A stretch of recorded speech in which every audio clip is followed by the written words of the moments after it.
Well, let's just bring you some breaking news before we head to our press preview. And it comes from Border Force officers at Heathrow who say they've seized material contaminated with uranium, and counter-terrorism police are investigating.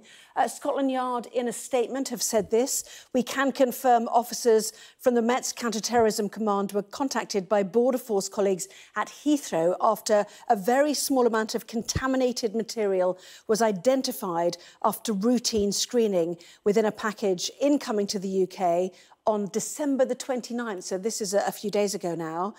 Commander Richard Smith said, "I want to reassure the public that the amount of contaminated material was extremely small and has been assessed by experts as posing no threat to the public. Although our investigation remains ongoing from our inquiries so far, it does not appear to be linked to any direct threat." So contaminated uranium found at Heathrow Airport, found by Border Force officials and counter-terror officers now investigating. We'll certainly keep an eye on more reaction to that story. Well, you are watching the press preview, a first look at what is on the front pages then. Coming up in the next half hour, we will get all the headlines with the Observer's chief leader writer, Sonia Sodha, and the CEO of Total Politics Group, Mark Wallace. Welcome to both of you. So to the front pages, as ever, let's start with that. There is the Metro describing proposed government legislation designed to limit the effects of industrial action as a strike against strikes. The Guardian hears that in response, unions are planning a coordinated day of action. Here's the Eye. Millions of workers face new strike ban as ambulance staff walk out. The Daily Mail turns its fire on Labour for opposing the new law, which the paper says is designed to save lives. The Express, meanwhile, leads with a warning from the biggest nursing union that the Prime Minister is running out of time to do a deal with nurses over their pay dispute before the strikes planned for next week. Daily Mirror has a picture of the former Prime Minister Boris Johnson, who it says is living in a £20 million house provided free by a Tory donor, while thousands of children in the UK are homeless. The Sun reporting on that breaking news we just heard about, calling a nuclear plot has been foiled after the seizure of a shipment of uranium at Heathrow. The police say it posed no threat to the public. The Telegraph has an interview with the head of the US Federal Reserve in which he says central banks should not jeopardise their independence by intervening in social issues such as saving the planet. And the Financial Times has word of a cost-cutting drive at the investment bank Goldman Sachs, where private jets are understood to be on the chopping block. While the Star has the story of a bus conductor who quit his job to become an Elvis impersonator, at cost to himself by the look of that. Quick reminder, by scanning the QR code you'll see on screen during the programme, you can check out the front pages of tomorrow's newspapers while you watch us and our guests. So let's head straight to Sonia Sodha and Mark Wallace. And Sonia, strikes and the prospect of strikes, ambulance strikes on Wednesday, certainly dominating the newspapers, including this suggestion of a coordinated day of action, the Metro for one leading on that. Yes, that's right. I think as lots of commentators predicted, things are really hotting up around the strikes.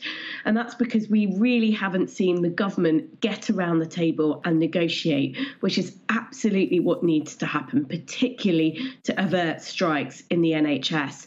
This is turning into quite a fierce political battle, as we're going to come on to. We've seen the government introduce new proposals to try and clamp down on the right to strike if you work in certain public services. For me, though, I think there's a big question about what is this legislation trying to achieve. We saw the nurses come to an agreement on minimum service levels. With the ambulance strikes, that there were picket lines that were empty because ambulance drivers and paramedics were going out to answer critical calls. So I think the government wants to give the impression that the people who are striking are really irresponsible and they're needlessly putting lives at risk.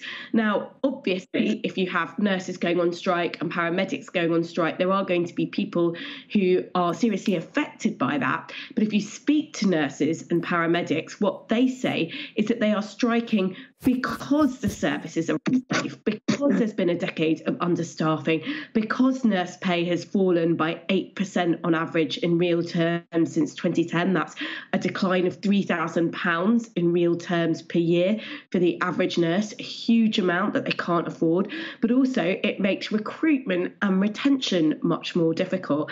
And actually a challenge from the nursing union, which I think is an absolutely sound one, is that they've been arguing for minimum service levels year round in the NHS. They want to see minimum staffing ratios of nurses to patients, for example. And they're saying to the government, if you really care about staffing and safety, why aren't you introducing that rather than sort of seeking to create this political argument around strikes instead of getting around the table and negotiating with public sector workers who face real terms pay decreases over the last decade?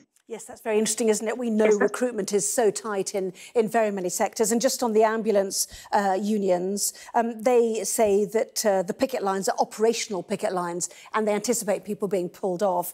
The Eye is putting a figure on the impact of these new laws to curb strike action, saying 6 million UK workers could be barred from effectively going on strike, Mark, while the Daily Mail suggesting that Labour's opposition to this could cost lives, calling this life-saving laws to curb strikes.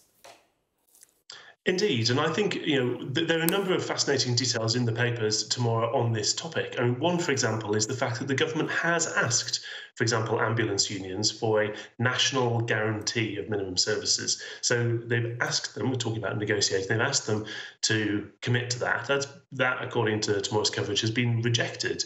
And there's been insistence instead that, well, it should all be negotiated locally only. Ironically, of course, the same unions do tend to oppose local negotiating on anything else. And the reason why having national disputes is that they require national agreements on things like pay settlements, for example. The fact is that there's a wider argument, just as Sonia says, about how these issues might be resolved, what the government might be willing to commit to spend, what future governments might be willing to commit to spend. But what we know is that the trade unions take the view that strike action, even in these kind of services, is a legitimate action. We know by definition that while there may be willingness to have operational picket lines for people to be pulled off picket lines when needed, we know nonetheless that the objective of the strike, the reason, the purpose of it as a tactic, is to disrupt the provision of a service. That applies in the private sector or the public sector. Wherever a strike's happening, that's part of the point.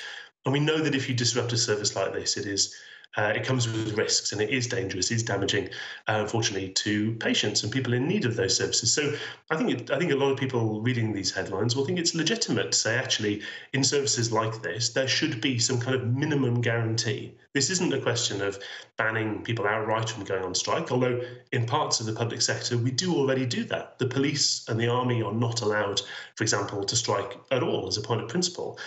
So even that would not be unbroken ground in UK law and UK industrial relations. But this is not an OTT ask, I think, to say, well, actually, we asked for this, it's been rejected. The government's responsibility is to everybody to guarantee that services like ambulances, for example, go uninterrupted. Yes. We know ambulance strikes specifically are a real concern to people. So too the nurses' strike, and the Express picks up on this with the suggestion that if the government wants a deal to stop 2 days of nurses' strike next week, they really need to get a move on, Sonia. I think that's right. And I think the question that the public has, and I think this is why we've seen such high public support for the nurses' strike, is the public look at the NHS, they see what's going on, they can look at the facts, they know that average nurse pay has fallen by 8% over the last decade, they know that that impacts on retention and recruitment and therefore on staffing levels and whether or not they're safe in their own hospital. And they just got to, why is the government being so intransigent? Why isn't it getting round the table and negotiating? It keeps on pushing it back to the public sector pay bodies and their recommendations. But those recommendations were produced before inflation spiked to 10%. We've had some of the heads of those pay bodies come out and say they'd be very willing to look at this again. So it just doesn't sit right, I think. And I think this is why public support, particularly for nurses and particularly for workers in the NHS, is so strong. And I really do think think that the government are going to have to compromise here. And the longer they put it off, the more disruption it is causing to the NHS. And, you know, people can look at it. They don't think it's fair. They don't think it's fair that these nurses who worked so hard during the pandemic have seen such a big pay cut, real terms pay cut. It far exceeds the average real term pay cut that we've seen in the private sector. It just isn't right. OK, and just a very quick look at the Daily Telegraph on our way through. Paramedics are putting lives at risk with this strike, they suggest. Striking paramedics put lives at risk as 999 call handlers walk out alongside ambulance workers for the first time. So no wonder ministers are pushing NHS 111 as your first port of call if you have concerns about the health of yourself or your loved ones. But lots of coverage about that, obviously, in the day ahead. Stay there, both of you. Plenty more still to come, including Prince Harry. He's managed to sell quite a few of his books, hasn't he? Talk more about that when we come back.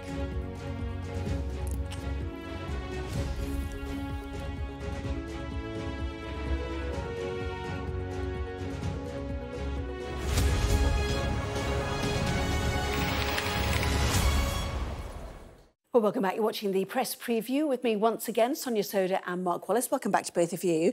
So to Prince Harry, front page and insides of the Metro and no doubt other newspapers, Mark. His book's done rather well, hasn't it?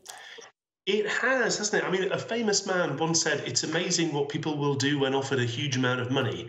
That famous man was Prince Harry in his own Netflix documentary, and it certainly worked. I mean, managed to throw your entire family under a bus and reveal all sorts of embarrassing things about yourself, but shifting a lot of copies. Yes, the biggest selling book on all platforms in a single day, breaking records on that. But let's move to The Guardian. Spot the difference, airbrushing history. This was down at so-called Cape Cornwall in Newquay, ahead of the launch of what was hoping to be the first satellite launch in Europe. Didn't quite make it, of course. But the Prime Minister, or former Prime Minister Boris Johnson, Sonia, there and then not there. Tell us the story.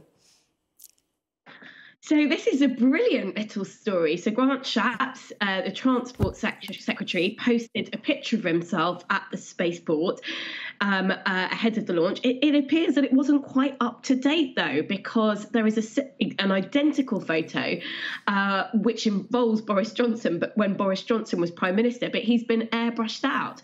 And it seems that Grant Shapps, he's either been using one of those apps where you can sort of magically remove somebody and it kind of, the AI fills in the gaps, or I think there are some phone cameras that promise to do this, so you can basically remove people who photobomb you. But it does come across as a little dishonest, doesn't it, to make the photo look really current by basically airbrushing the Prime Minister out. The former Prime Minister, I should say. Yes, and a source close to Mr Shapps said Grant wasn't aware anyone had edited the picture. He removed it as soon as it was pointed out. Obviously, he wouldn't also anyone rewriting history by removing the former PM from a picture. One sentence from you, Mark, then. Hard to imagine Conservative MPs removing Boris Johnson. No. Well, he did say he was a large supporter of Boris Johnson and continues to be fair. Anyway, both of you, thank you both very much indeed.